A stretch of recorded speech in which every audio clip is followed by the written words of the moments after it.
Hey, what's going on, guys? Before we get into the unboxing of this big shiny beast of a kit, this kit was provided to me by Samurai Buyer. Now, I've done a couple of videos talking about Samurai Buyer in the past, so hopefully you guys are familiar with their site. Basically just a proxy site from Japan. They provide a way for you guys, if you're shopping for really specific things, really hard to find things there in Japan. It's a good way to find their stuff online through their website, and then you can purchase through their website. So of course there's fees and shipping fees, things like that involved, but just make sure you use their user guide, or you're familiar with their user guide so you know about all the rules and everything like that, how to use their site. And you can consolidate things into a consolidated shipment to save on shipping, things like that. So, but I've talked about all those things before, but they have a couple new aspects to the site they wanted me to introduce to you guys in this video, so that's what I'm going to do here before we get into the unboxing of this. Now, the first thing here, this is their Answer Me Samurai page, basically where you can go on there and just let them know about a particular item you're looking for, so you don't even have to go through the trouble of searching around on different Japanese websites to look for it. So you can just send them a picture or a name of a particular item that you're looking for, and they'll go around online and try to find that for you in Japan. And then of course, then after that you can go through the process of purchasing that there then through their website. So the other thing here is their order transfer service. Now, there's a couple different options, but the most important one here, I think, is the third one, the Samurai Buyer Entrust. This is basically so you've already taken the time to find a particular item on a Japanese website that you want to buy. Like, say, for example, you went to the Premium Bandai website, the Japanese Premium Bandai website, and there's something you want to buy directly from there. Basically, you just go here to the Samurai Buyer Entrust, and then you can go down and put in your information. Basically, just put in the URL of the item that you want to buy, and they'll just buy that for you, and then you put in your shipping address and everything like that in there as well, and they'll just ship that. They'll just buy it for you and then ship it to you directly. So again, it's just kind of a way to you're still going through a middleman of this website, but you don't have to go through some sort of other third-party proxy seller, which will, I think, probably ultimately cost you a little bit more. But again, something to compare, something to look into.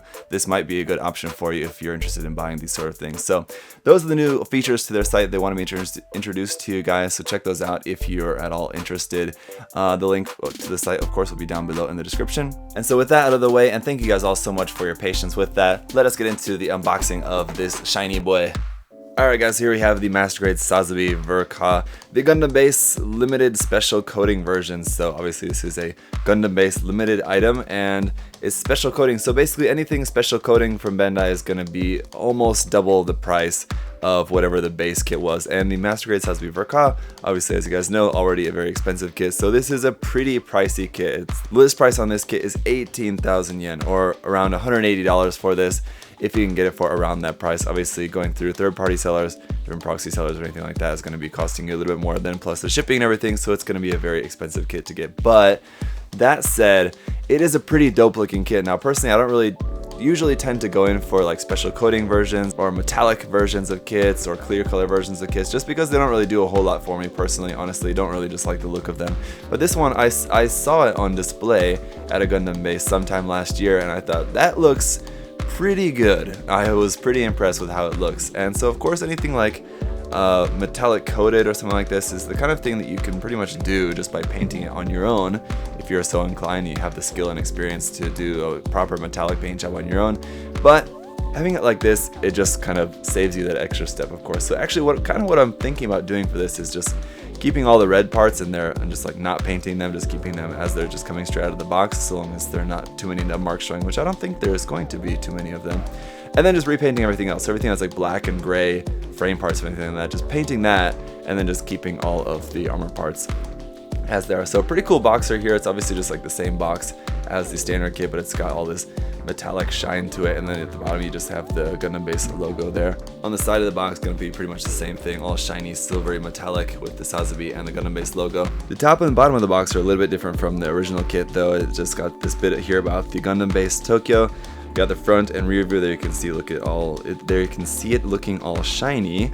And then we got some other detail images there of the head, shoulders, waist, hand parts, things like that. Going around here to the other side, and again, it's just the special pictures here for the side of it. Again, we got a nice big picture there of the front, of the back, of a couple of action poses here, so you can see how that's going to look all shiny. And honestly, these pictures really don't do it all the justice, because it looks like just kind of metallic coated red and everything, which is fine. But honestly, in person, it looks better than it really looks in the promotional images, unfortunately, for Bandai's part, because I think it would help their sales if they could really capture how good it looks in the photos, but it's just kind of hard to do that. So opening it up here, we've just got a lot of shiny metallic red, and again, like I said, it's really cool looking. So we'll go through all the runners here in a moment and take a closer look at that. It looks like we are going to have multiple shades of that, like with the original kit has different shades. This one does look like it has that as well. This one's a little bit lighter, a little bit more orangey, and this one's a little bit more pure red. So as far as I can tell, at a glance, it looks like it does still have the multiple shades of red. The frame is also in kind of metallic-y silver, it looks like, and I want to dig my way down here to the manual because I just want to confirm that yes, the manual is exactly the same. So I won't go through that at the moment, but just the same manual, has all the same decal guide there at the back, all the same cool illustrations and information here at the front, so you can see all about that. But again, it's all the same as the original kit. And then in here we do still have the exact same set of waterside decals for this as well. So again, just the same as with the original kit. And there's a couple more of these little extra stickers here that go around on some different parts of the kit. So again, just all same as with the original kit. But let's get a look at some of the runners. I won't go through all of the runners just because I've done a full unboxing on this kit before. Don't really need to go through all of them, but I'll just show you guys what the runners look like that are kind of like specifically colored for this version of the kit here. Alright, so let's start off with one of the metallic runners, of course. So this is runner K. This is the darker of the two tones of red, as far as I can tell. And it looks really good on the surface. Now there's a couple things that I do want to check out closer up though, so let's take a look here really close up.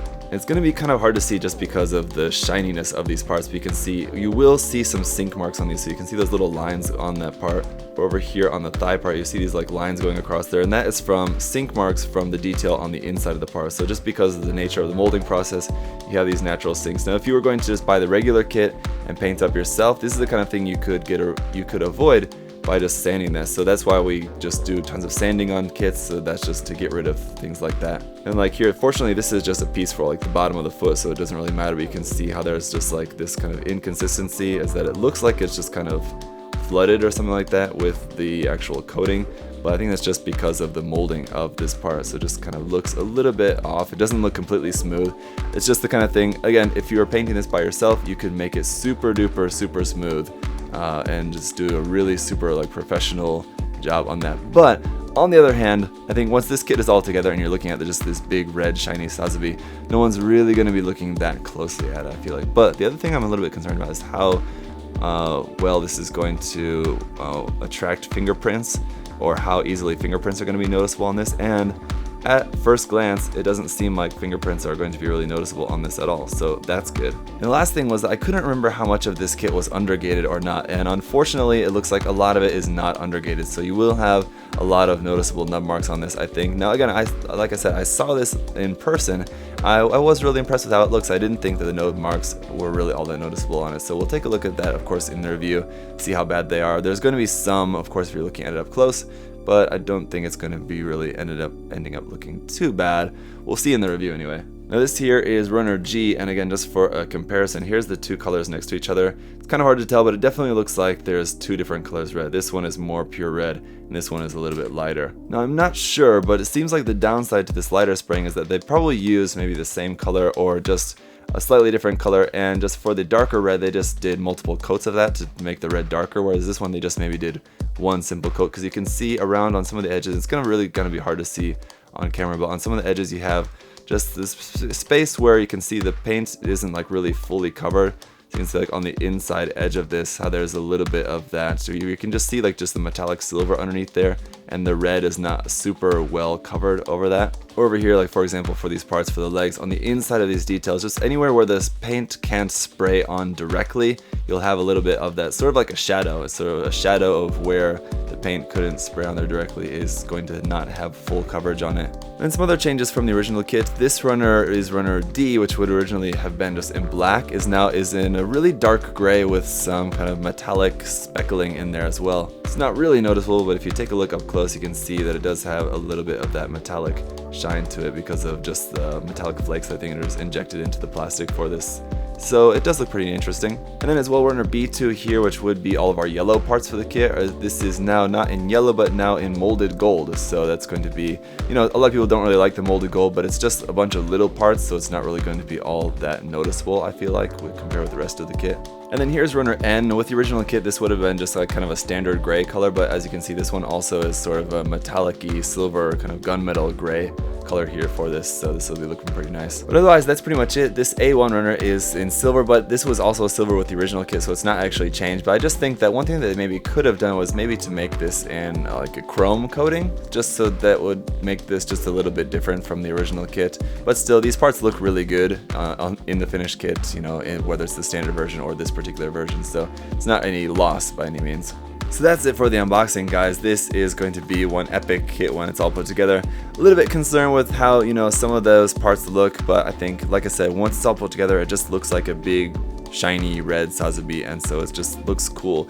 It's really only going to show minor imperfections when you get into looking at it really up close. So just going to be depending on if that's something that you're able to accept with the kit. But anyway, we'll see how it looks in the review. I don't think it's really going to look that bad at all. Like I said, I have seen it in person, and I was impressed enough by it. It is, of course, going to be pretty expensive, but if you don't have the experience or the means to do a metallic paint job on your own, this is definitely, I think, a viable option. But again, a big thank you to Samurai Buyer for sending me this kit to check out. I'll get this built up, and I'll have the review coming out for you guys as soon as possible. It is going to take a little bit of time because I'm also currently at the moment working on getting the Master Grade XS kit built up for a review as well. So this will be coming up after that. So whatever other questions or comments you guys might have, feel free to leave those down there below. Thank you so much for watching, and I'll see you guys in the review. Bye bye. Thanks for watching.